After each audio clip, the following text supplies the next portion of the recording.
Una ley del estado de Texas que prohíbe el aborto después de las 6 semanas de embarazo ha generado un debate nacional en Estados Unidos. La portavoz de Joe Biden, Jen Psaki, dejó claro ayer el descontento de la Casa Blanca con la ley. Nuestro objetivo, y el del presidente, dijo ella, es reiterar nuestro compromiso con el derecho constitucional establecido en el caso Roe vs. Wade hace casi 5 décadas. So our focus and the president's focus is to reiterate our deep commitment to the constitutional right, of course, established by Roe v. Wade nearly 5 decades ago. ¿Cómo entender esta ley? ¿Qué pasará con las mujeres de Texas que quieran abortar luego de mes y medio de embarazo? Hablamos en Washington con el corresponsal de La Nación de Buenos Aires, Rafael Matus, y en Dallas con Wendy Selene Pérez, periodista de Al Día Dallas. En México, la Fiscalía General acaba de señalar que en 2013 Odebrecht sobornó con $6 millones al entonces presidente Enrique Peña Nieto y a su secretario de Hacienda, Luis Videgaray. El pago se hizo en una cuenta en las Islas Vírgenes Británicas. ¿Qué implica todo eso? Se lo preguntamos al experimentado periodista de La Jornada, José Jaime Hernández. En el Perú, la justicia reanudó el martes el juicio contra la excandidata presidencial Keiko Fujimori, acusada de haber recibido más de $1 millón de Odebrecht para financiar 2 de sus campañas políticas. El fiscal pide 30 años de cárcel. ¿Habrá una decisión de fondo próximamente? Contactamos en Lima con María Isabel Álvarez, periodista del diario El Comercio. Hola, bienvenidos a El Washington Post. Soy Juan Carlos Iragorri, desde Madrid. Soy Dori Toribio, desde Washington, D.C. Soy Jorge Espinosa, desde Bogotá. Es jueves 2 de septiembre y esto es todo lo que usted debería saber hoy.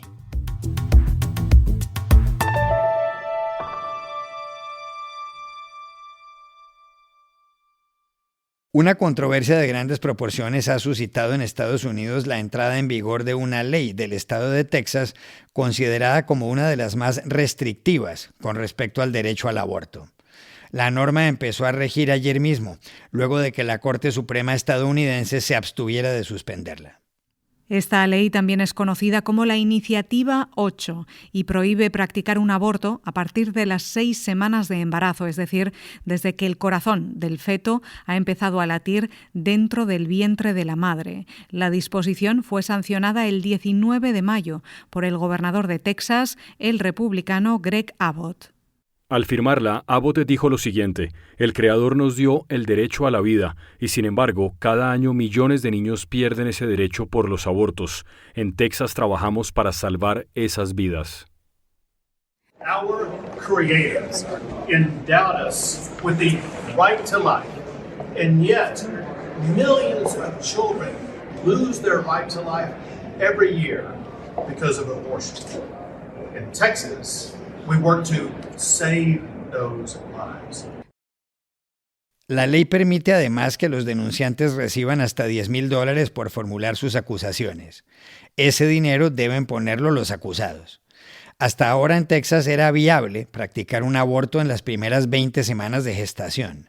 Según los médicos, muchas mujeres con 6 semanas ni siquiera saben que están esperando. Un problema es que más del 85% de los abortos que se venían practicando en Texas se producían pasadas las 6 semanas de embarazo. ¿Qué harán ahora las mujeres que tras ese tiempo no quieran dar a luz? Se lo preguntamos ayer a Wendy Selene Pérez, periodista de Al Día Dallas, el diario en español de The Dallas Morning News. Una mujer tendría que viajar a otros estados y eso lo complica mucho y aumenta el riesgo. Texas es un estado enorme. Tendría que viajar más o menos una mujer entre 200 y 250 millas a clínicas de Colorado, Nuevo México, Las Vegas. Incluso tendría que ir hasta la Florida, que son más o menos 9 horas. Y pues ¿a quién afectaría más este problema de movilidad? Pues a las mujeres de las minorías, mujeres afroamericanas o mujeres latinas, mujeres de escasos recursos que a veces no tienen automóvil propio, no tienen permiso para ausentarse en sus trabajos, no tienen quien les cuide a los hijos y sobre todo no tienen el apoyo familiar o de su pareja, ¿no? Porque provienen de familias muy conservadoras. Y si son mujeres indocumentadas, peor, porque tendrían que viajar sin una licencia de conducir. En Texas no se otorgan licencias de conducir a personas indocumentadas y tendrían que viajar sin un permiso migratorio. Entonces las pondrían en riesgo de deportación y si se acercan más a la frontera con México, peor, porque hay puntos de chequeo de la patrulla fronteriza. Hacia el sur, las mujeres que tienen doble nacionalidad o que pueden viajar hacia México tendrían prácticamente que ir a un estado como a una ciudad como la Ciudad de México, donde sí se pueden practicar un aborto, pero hay estados de la frontera con México que quedan en la frontera con Texas donde no podrían hacerlo porque las leyes son igual de punitivas. Esto afecta, en Texas está afectando ya a un montón de mujeres porque Texas podría ser un país, tiene una población de casi 29 millones de personas, es el segundo estado con más habitantes después de California y el 50% de esos 29 millones de personas son mujeres y estamos hablando de unos 7 millones de mujeres en edad reproductiva. Si la Corte Suprema no falla en contra de esta ley, es probable que crezca el mercado negro de clínicas y los abortos clandestinos por cuenta propia también. La ley de Texas afecta sin duda lo establecido en 1973 por el célebre fallo de la Corte Suprema de Justicia de Estados Unidos sobre el caso Roe vs. Wade. Ese proceso se inició cuando una mujer en aquel estado, Norma McCorvey, a quien llamaron Jane Roe, argumentó que no quería tener al hijo que llevaba dentro porque era fruto de una violación. El fiscal del condado de Dallas, Henry Wade, se opuso, pero al final la corte, basada en el derecho a la privacidad y a elegir, le dio la razón a McCorvey, que mientras avanzaban las diligencias judiciales, tuvo una hija a la que dio en adopción. Lo dispuesto en el fallo, sin embargo, no consta en ninguna ley del Congreso en Washington. ¿Qué lectura darle a todo lo sucedido en este episodio de la ley de Texas con respecto al aborto? Llamamos a Washington a Rafael Matus Ruiz, corresponsal de La Nación de Buenos Aires, y quien acaba de escribir un artículo sobre el asunto. Juan Carlos, esta ley convirtió a Texas, uno de los estados más conservadores, importantes de Estados Unidos, en el primer estado que consiguió poner en marcha una de las leyes más restrictivas al aborto legal que se han visto en Estados Unidos. Es una movida que reavivó una disputa cultural que ya tiene más de medio siglo y que abrió un nuevo horizonte de peleas políticas y legales aquí en Washington. Fue claramente una victoria para el movimiento antiabortista de los Estados Unidos, que ahora parece mucho más fortalecido, y un claro retroceso, una derrota para quienes defienden el derecho de las mujeres de poder acceder a un aborto seguro. El propio presidente Joe Biden salió a reafirmar el compromiso de su gobierno de proteger y defender los derechos de las mujeres, que recordemos fueron un pilar fundamental de la coalición que llevó a Biden a la Casa Blanca. Mira, desde que el acceso al aborto debió permitirse en todo el país gracias al histórico fallo de la Corte Suprema conocido como Roe vs. Wade en el año 1973, los estados conservadores como Texas y muchos más, gobernados casi siempre por republicanos, han intentado revertirlo en la justicia o en su defecto al menos anularlo en la práctica, imponiendo restricciones al aborto ante la imposibilidad de prohibirlo del todo, ¿no? El tema es que ningún estado había logrado ir tan lejos como Texas logró ahora. Alexis McGill, que es presidenta de Planned Parenthood, una de las principales organizaciones que defiende el aborto, dijo que la ley atrasa el reloj 50 años en Texas y significa una revocación de facto del fallo Roe vs. Wade. Es una pelea que nunca se fue. La pelea por el aborto sigue latente y va a recrudecer en los próximos meses y en los próximos años. La Corte Suprema, donde Trump y los republicanos lograron arraigar una mayoría conservadora de 6 de los 9 jueces el año pasado, va a ser el epicentro de esa batalla cultural. Allí vamos a ver en los próximos meses y años peleas judiciales muy crudas, muy duras, en las que se va a definir el futuro de la ley de Texas y de otras leyes similares de otros estados, y también el futuro de Roe vs. Wade y por lo tanto el futuro del derecho de las mujeres de poder acceder en todos lados en Estados Unidos a un aborto seguro.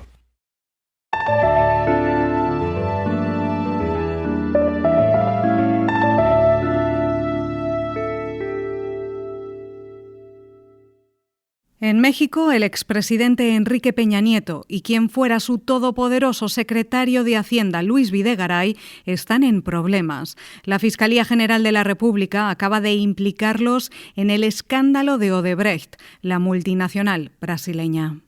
Según la Fiscalía, Peña Nieto y Videgaray recibieron sobornos por más de $6 millones que, con la ayuda de Emilio Lozoya, entonces presidente de Pemex, les depositó Odebrecht en las Islas Vírgenes Británicas. Todo empezó en octubre de 2013, cuando el Senado de la República y la Cámara de Diputados aprobaron la reforma energética, que por primera vez en 75 años permitió la inversión privada y extranjera en la extracción de petróleo y de gas. La reforma había sido impulsada por Peña Nieto dentro del llamado Pacto por México, que puso en marcha al llegar al poder a finales de 2012. Peña Nieto nombró a Lozoya presidente de Petróleos Mexicanos, Pemex, una enorme empresa pública. Una vez aprobada la reforma, Odebrecht quiso que le adjudicaran contratos de obra en la refinería Miguel Hidalgo, en Tula de Allende. Con ese fin les pagó a Peña Nieto y a Videgaray por intermedio de Lozoya, que tenía 2 empresas en las Islas Vírgenes. Una se llamaba Latin America Asia Capital y la otra Secapan. A la cuenta de esta última, Odebrecht transfirió $3 millones el 3 de diciembre de 2013. Luego hizo más depósitos. El dinero fue retirado posteriormente en efectivo. La Fiscalía se ha basado en los testimonios de Luis Alberto de Meneses, Hilberto Silva y Luis Mameri, exdirectivos de Odebrecht. Lozoya, que recibió de la multinacional brasileña más de $12 millones y que fue arrestado en España en 2020, colabora con los fiscales. ¿Qué implicaciones tiene el señalamiento de la Fiscalía respecto de Enrique Peña Nieto? Se lo preguntamos ayer en Ciudad de México al periodista del diario La Jornada, José Jaime Hernández. Querido Juan Carlos, pues mira, la verdad es que esta es una decisión que en caso de materializarse, concretarse en el curso de los próximos días, supondría un antes y un después en el tratamiento que se le da desde la justicia hacia el poder presidencialista en México. No existe un precedente en la historia reciente de México en el que un presidente sea llevado a juicio. El único antecedente que existe se remonta hasta el siglo XIX, cuando el entonces presidente Manuel del Refugio González Flores, que gobernó de 1880 al 84, fue juzgado por corrupción. Pero desde aquella presidencia, que se pierde en los anales de la historia, ningún presidente de la historia moderna, y mucho menos un presidente que fuera de las filas del todopoderoso PRI, ha sido enjuiciado. De ahí la trascendencia de este posible enjuiciamiento contra Enrique Peña Nieto, porque sería el primer presidente que sería llevado ante la justicia. Por cierto, esta ha sido una de las promesas más sentidas de Andrés Manuel López Obrador. La gente se lo reclamó, y aunque él había dicho que no quería enjuiciar a los presidentes, empezando por Enrique Peña Nieto, Felipe Calderón, Vicente Fox, Ernesto Zedillo o Carlos Salinas, lo cierto es que en el más reciente referéndum la población se pronunció a favor de este enjuiciamiento. Vamos a ver si la Fiscalía General de la República materializa esta acusación en el curso de los próximos días, y vamos a ver si por fin en la historia más reciente de México se enjuicia por corrupción a otro presidente.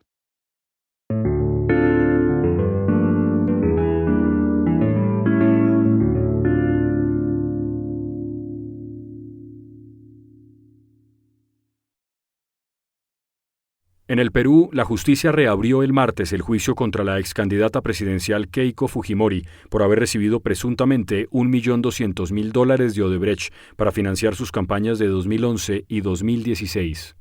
Los delitos que se le imputan son blanqueo de capitales, organización criminal y obstrucción a la justicia. El fiscal pide para Fujimori, de 46 años, 30 años de prisión. Keiko Fujimori es la hija mayor del expresidente Alberto Fujimori, que gobernó al Perú entre 1990 y 2000. El pasado 6 de junio perdió las elecciones presidenciales con Pedro Castillo. Era la tercera vez que llegaba a la segunda vuelta. Actualmente se encuentra en libertad provisional y no puede salir del país, pero ya estuvo en la cárcel en desarrollo de este proceso. Es factible que la justicia dicte una decisión de fondo próximamente. Llamamos a Lima a María Isabel Álvarez, periodista del diario El Comercio, que cubre el caso. No. Lo que ocurre con el caso de Keiko Fujimori es que se encuentra en una etapa que aquí en Perú es denominada como control de acusación, que es un proceso en el que el Poder Judicial va a revisar la acusación que presentó el fiscal José Domingo Pérez contra la ex candidata presidencial y otros implicados en el caso. Una vez que se termine esa etapa, el Poder Judicial decidirá si es que se pasa a un juicio oral contra Keiko Fujimori. Pero además lo importante de este caso es que, de acuerdo a algunos expertos consultados, este periodo de control de acusación tendría aproximadamente una duración mayor a 1 año. Entonces, digamos que una decisión para conocer si es que el caso pasa a juicio oral se daría en el 2022, fines del 2022, quizás inicios del 2023. Ya podríamos hablar de una decisión que implique el inicio de una etapa en la que se pueda juzgar a Keiko Fujimori.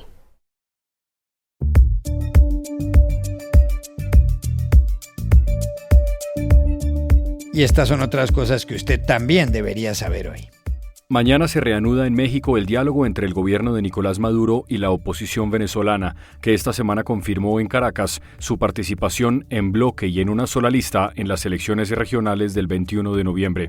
La llamada Mesa de la Unidad Democrática incluye a los partidos Primero Justicia, Voluntad Popular, Un Nuevo Tiempo y Acción Democrática. Tomarán parte en unos comicios por primera vez desde 2017. Maduro aplaudió la decisión. España ha vacunado contra el coronavirus a más del 71% de su población.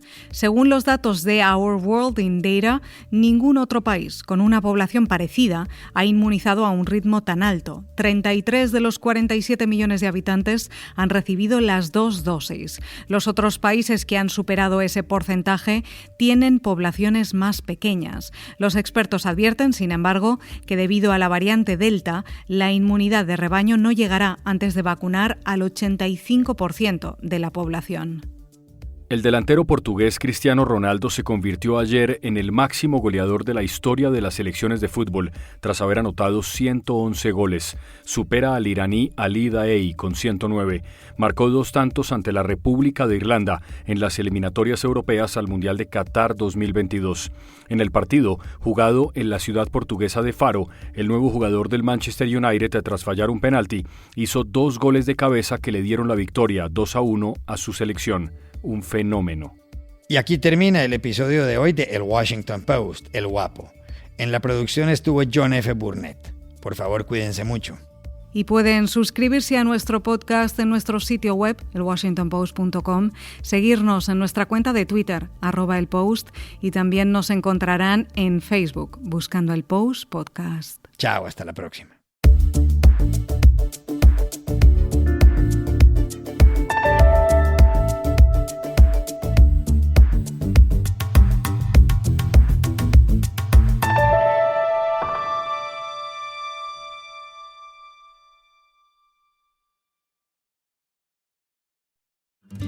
Hi, I'm Lillian Cunningham, host of the Presidential Podcast. People almost never think to give as much time to studying, say, Millard Fillmore as Abraham Lincoln. But something really fascinating happens when you do. You see how the American presidency itself changes over time, and you understand the leadership traits that set apart the greatest of those presidents from the rest. Listen to Presidential wherever you get your podcasts.